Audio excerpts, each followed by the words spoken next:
156 milhões de brasileiros estão aptos a votar nas eleições de outubro e é um número que é 6% maior que o registrado nas últimas eleições em 2018. O aumento foi impulsionado principalmente por jovens de 16 e 17 anos que, lembrando, não são obrigados a votar. Carol, detalha mais pra gente esses números. Bom dia.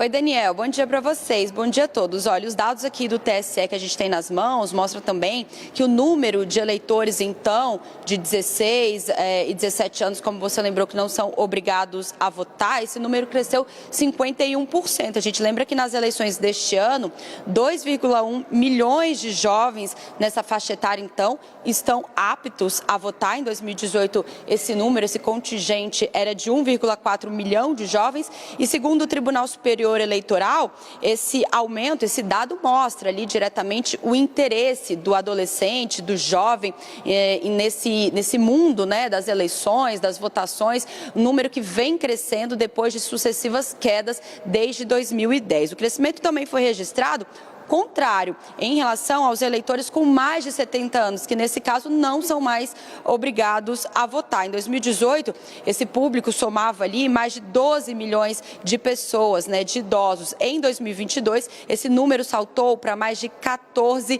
milhões de pessoas, o que representa um crescimento de quase 24%.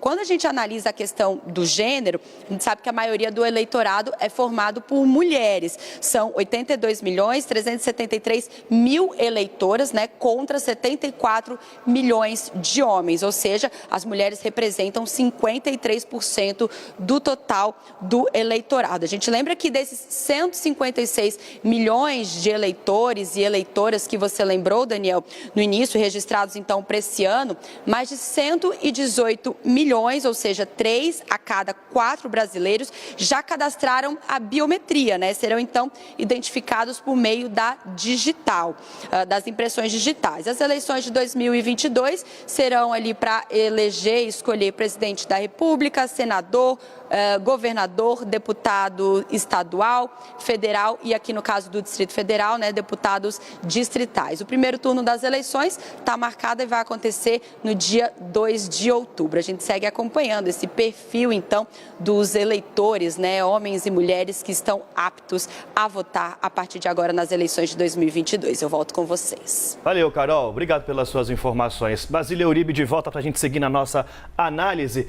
Basília, é interessante, né? Como o Pedro já pontuava na primeira entrada ao vivo dele, a quantidade de mulheres, a quantidade de negros, como que os candidatos não refletem a nossa população, né? Nossa população tem maioria de mulheres, tem maioria de negros e não são maioria os candidatos nesses dois quesitos.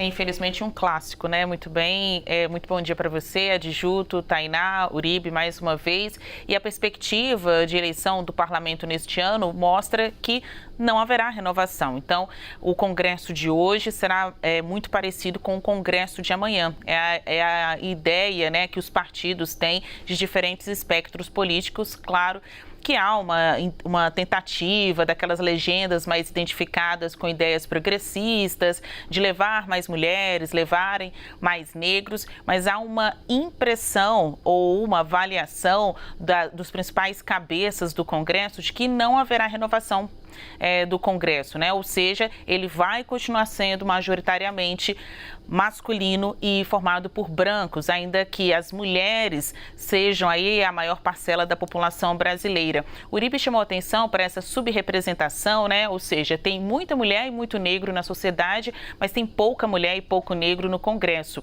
Além dessa questão da representatividade, as candidaturas de mulheres e homens negros são subfinanciadas. Em via de regra, né, estas pessoas costumam aparecer ali só para preencher tabela, porque na prática as legendas não investem nem dinheiro, nem confiança na sua viabilidade eleitoral, né, que realmente eles possam vencer. Como vencer se ninguém aposta?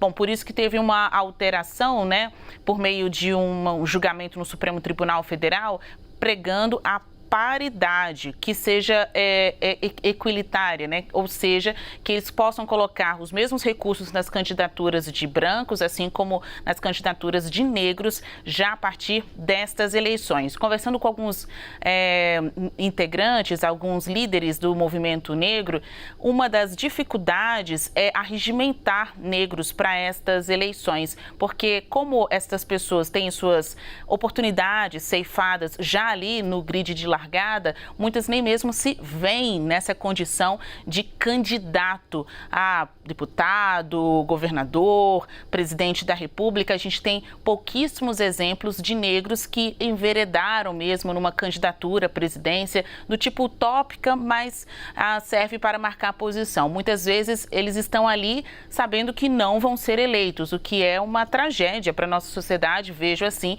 já que são pessoas negras que são maioria na sociedade, mas muito pouco representadas na política.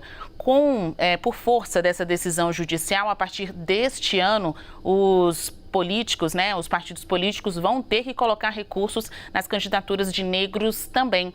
Inclusive, recentemente, algumas legendas estiveram com o ainda presidente do TSE, Edson Fachin, já que a mudança só ocorrerá amanhã, pedindo um tipo de flexibilização nessa regra, dizendo que está muito difícil encontrar mulher e ainda mais pessoas negras para comporem aí os seus grupos, né, de candidatos. Mas a Justiça já disse que não tem tolerância. Realmente vai ter que mover essas candidaturas femininas e das pessoas negras. Basília, esse argumento aí já era, né? O que a gente mais ouviu também aqui foi a dificuldade de encontrar mulheres para ser a cabeça de chapa, para ser a vice. E, gente, quando eu parava para pensar e dava uma pesquisada rápida no histórico dos partidos, eu encontrava um monte de mulher disposta e disponível, né, para ocupar esses cargos. E quase sempre essas críticas vinham de homens, né? Obrigada pela análise, gente. Já já a gente traz mais assuntos para debater com os nossos analistas, sempre bem informados aqui, trazendo discussões necessárias, né?